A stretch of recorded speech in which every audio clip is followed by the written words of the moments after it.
July 25th, 1944. Early afternoon. Just outside St. Lo, Normandy. The German infantryman has learned to read the battlefield by sound. Rifle fire snaps sharply. Machine guns chatter in bursts. Tanks announce themselves long before they arrive. But this sound is different. It does not begin with a warning. There is no approaching engine. No visible enemy. Only a sudden, distant crack followed by a rising whistle that seems to tear the air apart. Then the ground explodes. Earth lifts. Trees splinter. The shock presses into the chest before the noise fully arrives. A fraction of a second later, the blast rolls outward, flattening grass, throwing dirt, disorienting everyone within reach. The soldier dives instinctively, not because he sees danger, but because experience has taught him there is no time to think. Another round lands. Then another.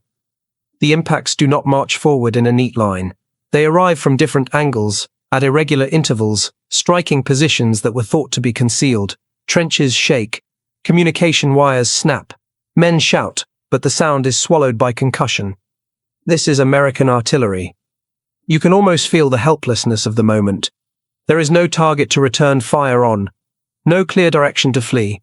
The barrage does not announce its end. It simply continues methodical, relentless, indifferent to individual survival. For German soldiers on the receiving end, this was not a single terrifying moment. It was a pattern. Across the Western Front, from Normandy to the hedgerows, from the forests of the Ardennes to the open ground beyond the Rhine, American artillery developed a reputation that spread faster than any official report. Not because it was louder than other artillery, but because it was coordinated, accurate, and everywhere. German veterans would later describe it as the most demoralizing weapon they faced. Not tanks, not aircraft, artillery.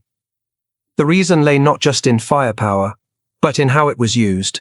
American units could call for artillery support quickly, sometimes within minutes. Forward observers moved with infantry, radios pressed against their chests, eyes fixed on the terrain ahead. When resistance appeared, fire followed often before German units fully understood they had been detected.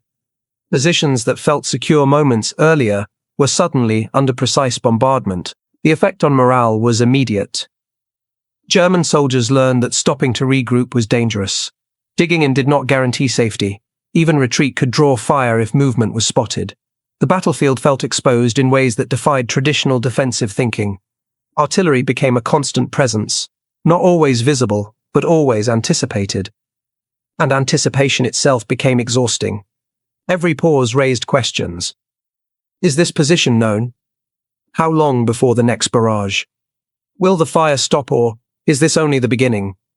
American artillery did not need to destroy every position outright. It needed only to unsettle, to deny rest, to fracture coordination, to force German units into movement under pressure. Firepower became psychological pressure. Quietly, systematically. By mid-1944, this reality had begun to shape German decision-making. Attacks were delayed. Concentrations were avoided. Movements were attempted at night, often hurried and incomplete. Not because American infantry was everywhere, but because American guns could be. The sound of incoming fire carried meaning beyond the explosion itself. It signaled that someone, somewhere, had already made a calculation, and that calculation had reached its conclusion. The question for German soldiers was no longer whether artillery would come. It was when, and whether they would still be in the same place when it did. What German soldiers experienced on the ground was not accidental. It was the result of a system designed to make artillery decisive, not as an isolated weapon, but as an integrated part of American operations. At its center stood communication. American artillery doctrine placed forward observers directly with frontline units.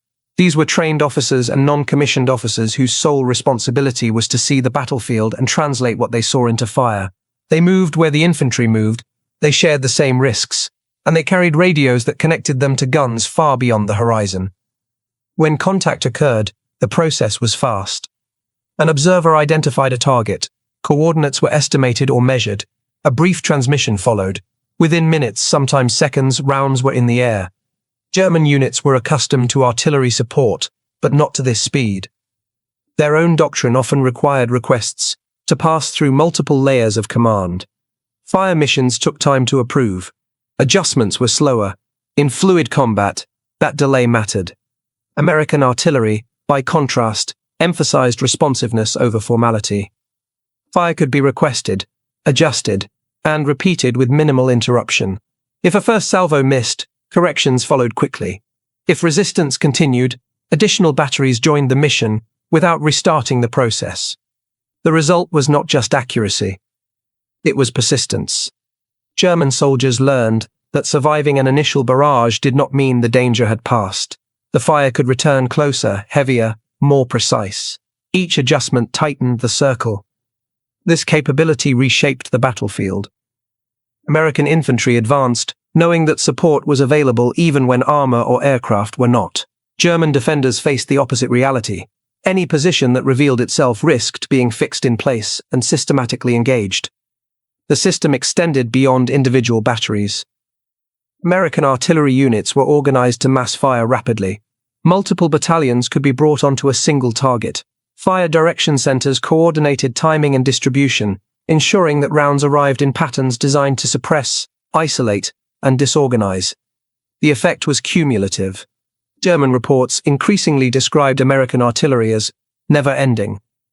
Not because the guns never stopped, but because there always seemed to be more of them. When one barrage lifted, another often followed from a different direction. Positions thought to be outside range suddenly came under fire as additional batteries were brought forward. This flexibility denied German commanders the ability to predict where danger would come from next. You can almost feel how control begins to slip. Not through defeat, but through uncertainty. Where can units safely assemble? How long can they remain still? When does movement become more dangerous than staying put? These questions had no stable answers. The psychological impact deepened as American forces advanced. Artillery was no longer a preparatory weapon used before attacks. It became a constant companion to maneuver.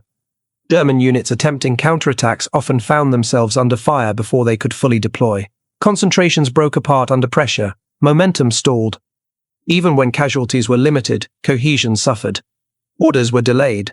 Runners were lost. Radios were damaged or abandoned. The battlefield became fragmented under sustained fire. And fragmentation favored the side with better coordination. By late summer 1944, German soldiers had developed informal rules for survival around American artillery. Avoid roads. Avoid open ground. Avoid gathering in numbers.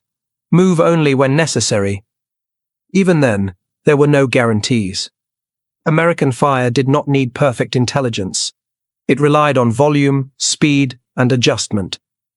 A suspected position could be engaged quickly, forcing movement. Movement could then be observed and engaged again. A cycle emerged. Detection. Fire. Adjustment. Over time, that cycle wore down resistance, not through sudden collapse, but through constant pressure. The system did not promise safety to American soldiers, but it promised support. And that promise changed how they fought. For German soldiers on the receiving end, it changed how they thought about ground, about cover, and about time. Artillery became more than a weapon. It became an environment. And living inside that environment demanded endurance that few could sustain indefinitely. For German soldiers, the most exhausting part of American artillery was not always the barrage itself. It was the waiting. Once a unit had been exposed to American fire, the battlefield changed character. Silence no longer meant safety. Stillness did not bring relief. Every pause carried tension, because experience suggested the next round could arrive without warning. You can almost feel that strain settle in. Men stayed low even when nothing was happening. Conversations shortened, movements slowed, helmets stayed on, rifles remained close. The body learned to remain tense, even at rest. This constant anticipation drained energy faster than combat. German veterans would later describe how American artillery denied them the ability to recover. Positions could not be reorganized calmly. Orders could not be discussed openly. Sleep came in fragments, if at all. The battlefield offered no rhythm. A barrage might last minutes or hours. It might lift suddenly or fade slowly. There was no clear signal to indicate when it was safe to move again. Attempts to read patterns often failed. That unpredictability mattered. In earlier stages of the war, artillery was often tied to visible phases of combat. Fire prepared attacks. Fire supported defenses. Then it lifted. Soldiers adapted to those rhythms. American artillery disrupted that expectation. Fire appeared when movement was detected, when radios transmitted, when vehicles approached, when positions were suspected even without confirmation. The result was a psychological compression of time. Every action felt urgent. Every delay felt dangerous. German officers noticed the change in behavior among their men. Initiative declined. Orders were followed carefully, sometimes too carefully. Risk-taking diminished not out of cowardice, but caution shaped by experience. Exposure had taught them that initiative often drew fire. This presented a dilemma. To hold ground required movement resupply, reinforcement, adjustment. But movement increased visibility. Visibility invited artillery. The battlefield punished hesitation and decisiveness in equal measure. American infantry, meanwhile, adapted to this environment differently. Knowing artillery support was available, they advanced with calculated confidence. When resistance appeared, they fixed it. When progress stalled, they called fire rather than forcing movement. Firepower substituted for exposure. That contrast deepened the imbalance. German units attempting to maneuver under fire found coordination increasingly difficult. Leaders hesitated to gather men in open areas. Runners moved cautiously. Radios remained silent when possible. Silence became survival. But silence also isolated units. As the campaign progressed, German formations struggled to maintain cohesion under sustained artillery pressure, not because they lacked discipline, but because the environment discouraged communication. Artillery did not need to destroy command posts outright. It only needed to make their operation risky. Over time, this erosion compounded. Delayed orders led to delayed responses. Delayed responses created vulnerability. Vulnerability drew more fire. A feedback loop emerged. The American system thrived in that loop. The German system strained against it. And this dynamic shaped battles, even when artillery was not actively firing. The expectation of fire influenced decisions long before rounds were in the air. Positions were abandoned earlier. Counterattacks were scaled back. Defensive lines were extended thinly to reduce target density. All of this reduced effectiveness. Artillery had become more than a tool of destruction. It was a tool of influence. An influence, applied consistently, reshaped behavior across the front. By late 1944, German soldiers no longer spoke of American artillery as a weapon to be endured. They spoke of it as something to be avoided. That distinction mattered, because avoidance surrendered initiative. And surrendering initiative carried consequences that no amount of courage could fully offset. The question that remained was how this quiet advantage translated into decisive outcomes, and whether American artillery alone could determine the course of battles yet to come. By the autumn of 1944, American artillery had become more than support. It had become a decision-maker. German commanders understood that once American guns were brought to bear, choices narrowed rapidly. Holding a position under sustained fire drained strength. Withdrawing under fire risked exposure. Reinforcing a threatened sector often meant moving units into an already targeted area. Every option carried cost. American doctrine exploited that reality deliberately. Artillery was used not only to destroy, but to shape decisions before they were made. Fire was placed on likely avenues of movement, crossroads, and assembly areas, forcing German units to react to pressure rather than act on intent. This changed the tempo of battle. German units often found themselves responding to American actions instead of initiating their own. Even well-prepared defenses could be neutralized long enough for infantry to maneuver. Counterattacks stalled before they could gain coherence. Firepower replaced maneuver at critical moments. From the American perspective, this reduced exposure. Infantry units did not need to close distance immediately. They could observe, fix, and suppress before advancing. Artillery created brief periods when movement was possible because the enemy was pinned or disorganized. Those windows mattered. They allowed ground to be taken methodically rather than at speed. They favored patience over impulse. and patience favored the side with deeper resources and stronger coordination. German veterans would later note that American artillery seemed indifferent to terrain that once offered protection. Reverse slopes, tree lines, and hedgerows provided concealment, but not immunity. Fire could be adjusted, patterns could be shifted. No position remained unexamined for long. This eroded confidence in defensive preparation. Positions were no longer chosen for strength alone, but for how long they could be occupied before drawing attention. Temporary defenses replaced permanent ones. Mobility increased, but without initiative. Artillery had imposed its own logic on the battlefield. You can almost feel how this affected leadership. German officers weighed decisions knowing that delay invited fire and haste invited exposure. The margin for effective command narrowed with each engagement. American commanders, meanwhile, grew increasingly comfortable relying on artillery as an extension of intent. Orders were framed with fire in mind. Objectives were set based on what guns could reach, not just what infantry could seize. The battlefield became a mapped space of influence rather than a line of contact. This integration extended to logistics as well. American supply systems ensured that ammunition flowed steadily. Fire missions did not pause due to shortage. If one battery fell silent, another often replaced it.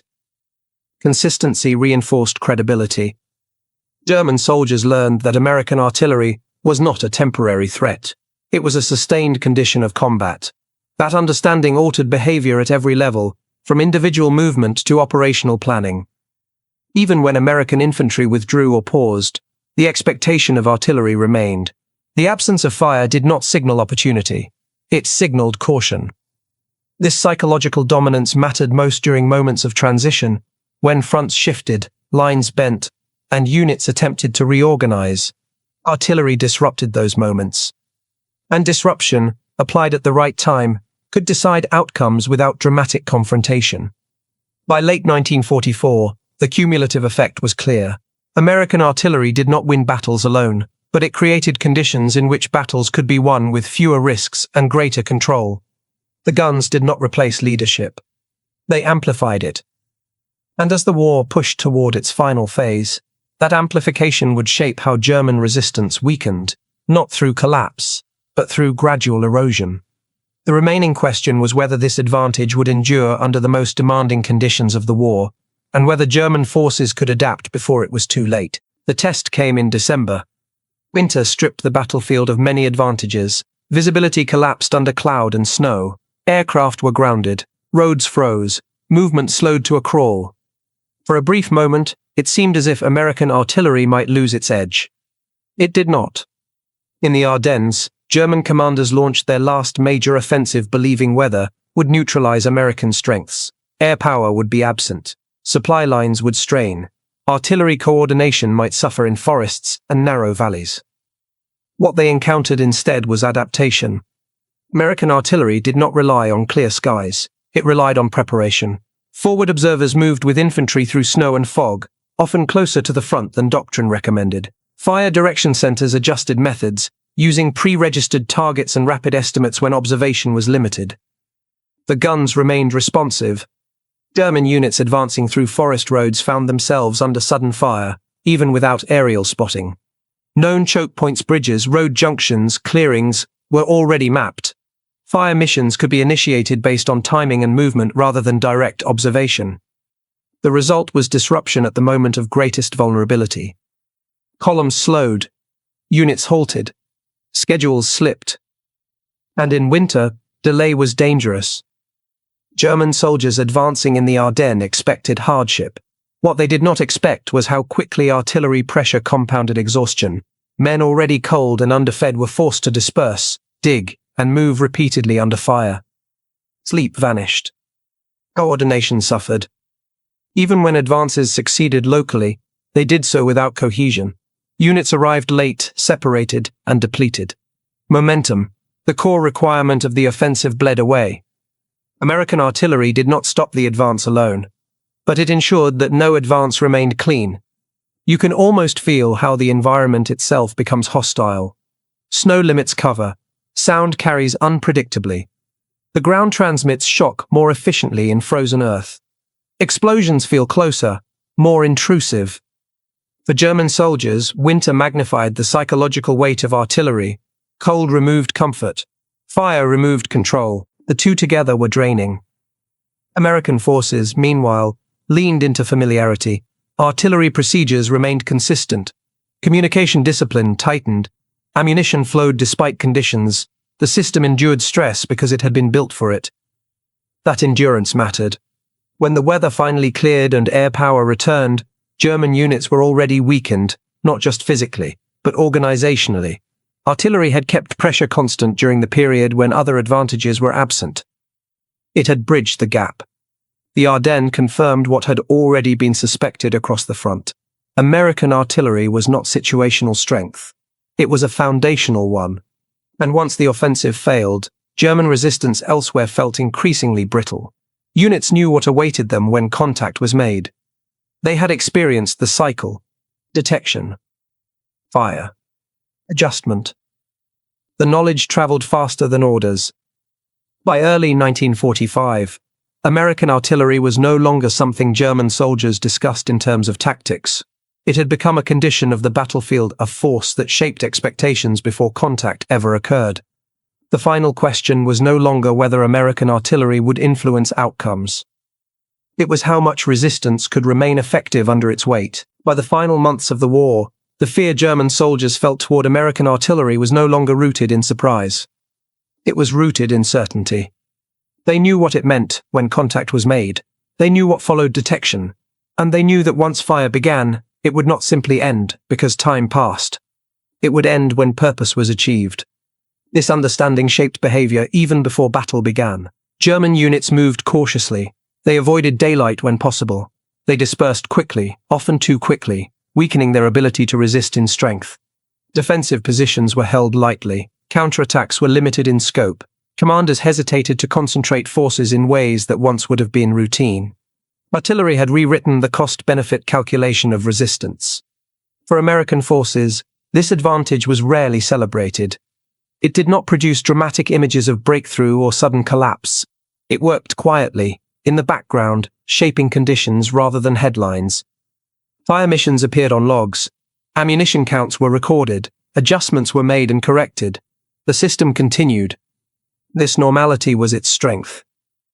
American artillery was not exceptional because of a single innovation, but because of consistency. Training emphasized coordination. Doctrine emphasized speed. Logistics emphasized endurance. Together, they produced reliability.